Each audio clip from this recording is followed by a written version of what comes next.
নমস্কার বন্ধুরা, dolirrondhanshala সবাইকে স্বাগত। আর আজকে তোমাদের সাথে শেয়ার করব চিংড়ি বেগুনের মালাইকারি রেসিপি। গরম গরম ভাতের সাথে যদি থাকে এরকম চিংড়ি বেগুনের মালাইকারি, তাহলে কিন্তু আর কিছুই লাগবে না। আর তার সাথে যদি থাকে এরকম অল্প একটু গ্রেভি, তাহলে জাস্ট ভাতের সাথে একেবারে জমে যাবে।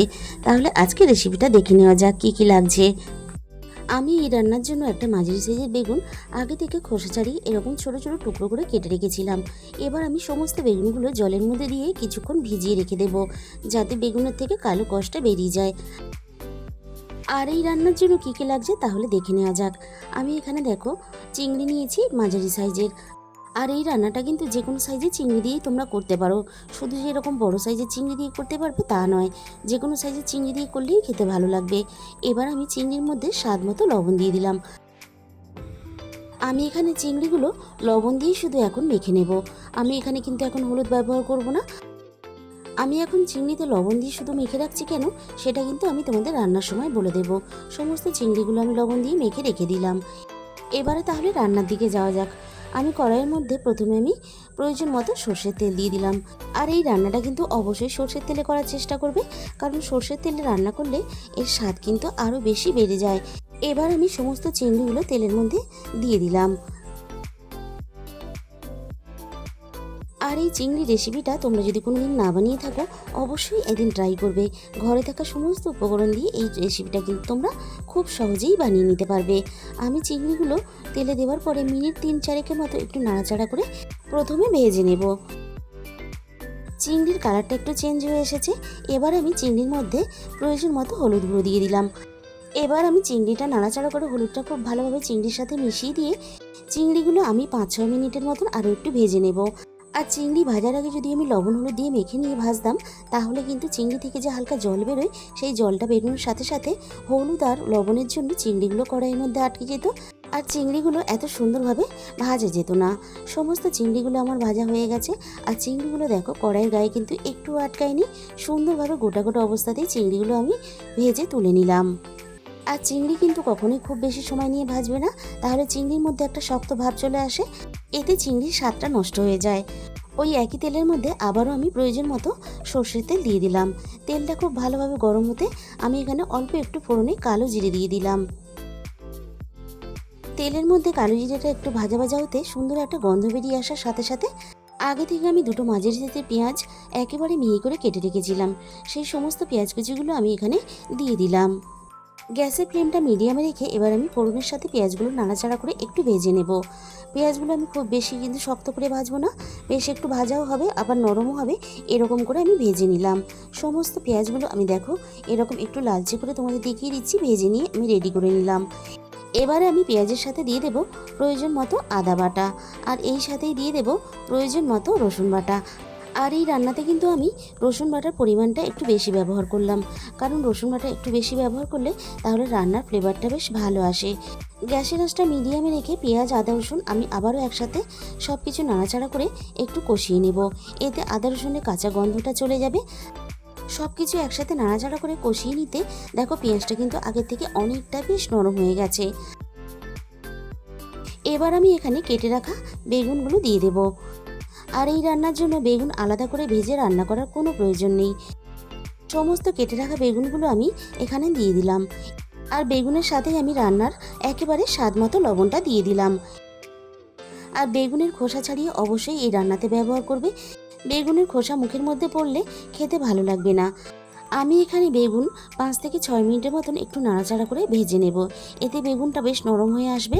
আর আমি রান্নাতে যে বেগুনটা ব্যবহার করেছি দেখো খুব বেশি কিন্তু দানা নেই, এরকম অল্প অল্প দানা থাকবে, এরকম বেগুন দিয়েই কিন্তু রান্নাটা করার চেষ্টা করবে।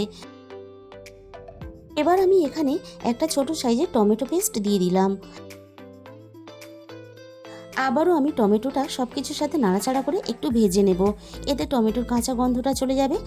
আর আমি এই রান্নাতে টমেটো পেস্ট ব্যবহার করেছি, তোমরা যদি চাও তাহলে কিন্তু এখানে টক দইও ব্যবহার করতে পারো। এবার আমি এখানে একে একে মশলাগুলো দিতে থাকবো। প্রথমে আমি দিয়ে দিলাম এখানে 1/2 চামচ পরিমাণ হলুদ গুঁড়ো, আর এখানে দিয়ে দিলাম 1 চামচ পরিমাণ ঝাল লঙ্কার গুঁড়ো। ঝালের পরিমাণটা তোমরা অবশ্যই নিজেদের মতন করে ব্যবহার করবে। আর দিয়ে দিলাম এখানে 1 চামচ পরিমাণ ধনে গুঁড়ো, আর দিয়ে দিলাম এখানে 1/2 চামচ পরিমাণ জিরে গুঁড়ো। এই রান্নাতে কিন্তু জিরে গুঁড়োর থেকে ধনে গুঁড়োর পরিমাণটা একটু বেশি দিতে হবে। আর সব শেষে এখানে স্বাদের ব্যালেন্সের জন্য আমি স্বাদ মতো চিনি দিয়ে দিলাম। এবার আমি সব কিছুর সাথে মশলা খুব ভালোভাবে নাড়াচাড়া করে কষিয়ে নেব। আর এই সময় গ্যাসের ফ্লেমটা কিন্তু অবশ্যই লোতে দিয়ে রাখবে।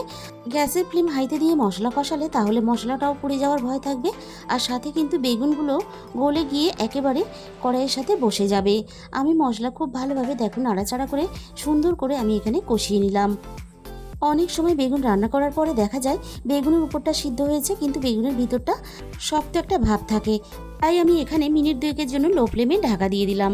এই ফাঁকে আমি একটা মশলা বানিয়ে নেব। এর জন্য আমি মিক্সিং জারের মধ্যে দিয়ে দিলাম আমি এখানে 2 চামচ পরিমাণ পোস্ত। পোস্ত পরিমাণটা অবশ্যই তোমরা তোমাদের নিজেদের মতো করে ব্যবহার করবে। আর দিয়ে দিলাম আমি এখানে 1 চামচ পরিমাণ হলুদ সর্ষে, আর সাথে দিয়ে দেবো এখানে 1/2 চামচ পরিমাণ কালো সর্ষে। প্রথমে আমি সর্ষে আর পোস্তটা জল ছাড়া শুকনোভাবে এইভাবে ঘুরিয়ে একটু গুঁড়ো করে নিয়েছি। এবারে আমি সর্ষে পোস্তর সাথে এখানে 1 চামচ ভর্তি করে গুঁড়ো দুধ দিয়ে দেব।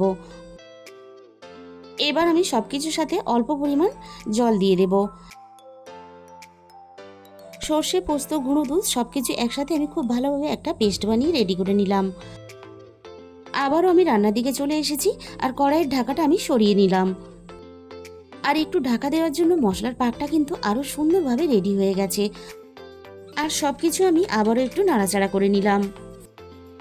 আর সব কিছুর থেকে তেলটা কিন্তু সুন্দরভাবে বেরিয়ে এসেছে। এবার আমি এখানে ভেজে রাখা সমস্ত চিংড়িগুলো দিয়ে দিলাম। এবার আমি চিংড়িগুলো সব কিছুর সাথে নাড়াচাড়া করে একটু কষিয়ে নেব। আর এই রান্নার স্বাদ কিন্তু অনেক নামি দামি বড় বড় হোটেলের রান্নার স্বাদের থেকে অনেক বেশি ভালো হয়। তোমরা যখন বানাবে নিজেরা তখনই কিন্তু বুঝতে পারবে। এবার আমি এখানে সর্ষে পোস্ত আর গুঁড়ো দুধের যে পেস্টটা আমি রেডি করেছিলাম সেই পেস্টটা আমি এখানে দিয়ে দিলাম। আর সাথেই আমি এখানে মিক্সির বাটি ধোয়া অল্প একটু জল দিয়ে দিলাম। আবারও আমি হালকা হাতে নাড়াচাড়া করে সব কিছু একটু কষিয়ে নেব। আর এইভাবে চিংড়ি বেগুনের মালাইকারি বানিয়ে তুমি যদি কাউকে খাওয়াও সে কিন্তু এর স্বাদ কোনোদিনই ভুলতে পারবে না। আমি সব কিছু হালকা হাতে নাড়াচাড়া করে একটু কষিয়ে নিয়ে এবার আমি এখানে প্রয়োজন মতন 1 গ্লাস পরিমাণ জল দিয়ে দিলাম। আর রান্নাতে তোমরা যে যেমন গ্রেভি রাখতে চাও সেই হিসাব করে কিন্তু এখানে জলটা ব্যবহার করবে। সব কিছু একসাথে নাড়াচাড়া করে আমি এখানে মিশিয়ে দিলাম। এবার আমি সব কিছু সুন্দরভাবে একসাথে পাক হয়ে রান্নাটা রেডি হয়ে যাওয়ার জন্য এখানে আমি রান্নাটা একটু হতে দেব। আর এখানে দেখো কিছুক্ষণ পরে আমি তোমাদের দেখিয়ে দিচ্ছি কতটা লোভনীয় দেখতে হয়েছে, সেটা তোমরা দেখতেই পাচ্ছ। যাকে রান্না করে খাওয়াবে একটাই কথা খাওয়ার শেষে বলবে, জাস্ট এক কথায় অসাধারণ। রান্নাটা আমার প্রায় এখানে রেডি হয়ে এসেছে। এবার আমি এখানে 1 চামচ পরিমাণ গরম মশলা গুঁড়ো দিয়ে দিলাম। এবার আমি গরম মশলা গুঁড়োটা দিয়ে হালকা হাতে নাড়াচাড়া করে একটু মিশিয়ে নেব। আর এরকম রস রস থাকা অবস্থাতেই কিন্তু আমি রান্নাটা নামিয়ে নেব, না হলে কিন্তু ঠান্ডা হয়ে যাওয়ার পরে অনেকটা গাঢ় হয়ে যাবে। আর তাহলে বন্ধুরা তোমরা দেখতেই পেলে কতটা সহজভাবে বানানো হয়ে গেল আমাদের এখানে চিংড়ি বেগুনের মালাইকারি রেসিপি। তাহলে বন্ধুরা আজকের এই রেসিপিটা শেষ পর্যন্ত দেখার পরে তোমাদের যদি ভালো লেগে থাকে প্লিজ একটা ভিডিওতে লাইক করে দিও, আর প্রচুর প্রচুর নিজেদের বন্ধুদের মধ্যে শেয়ার করে দিও। আর যে সমস্ত নতুন বন্ধুরা এখনও পর্যন্ত আমার চ্যানেলটাকে সাবস্ক্রাইব করোনি, অবশ্যই এরকম নতুন নতুন অনেক রেসিপি পেতে আমার চ্যানেলটাকে সাবস্ক্রাইব করে পাশে থাকা বেল আইকনটা অল করে দিও। তাহলে আমি যখনই কোনো নতুন রেসিপি আপলোড করব সবার আগে তোমার কাছে পৌঁছে যাবে। আর তোমাদের মূল্যবান সময় দিয়ে আমার এই রেসিপিটা শেষ পর্যন্ত দেখার জন্য তোমাদের সবাইকে অসংখ্য ধন্যবাদ। তাহলে আজকে এই পর্যন্ত, দেখা হবে অন্য কোনো নতুন রেসিপির সাথে।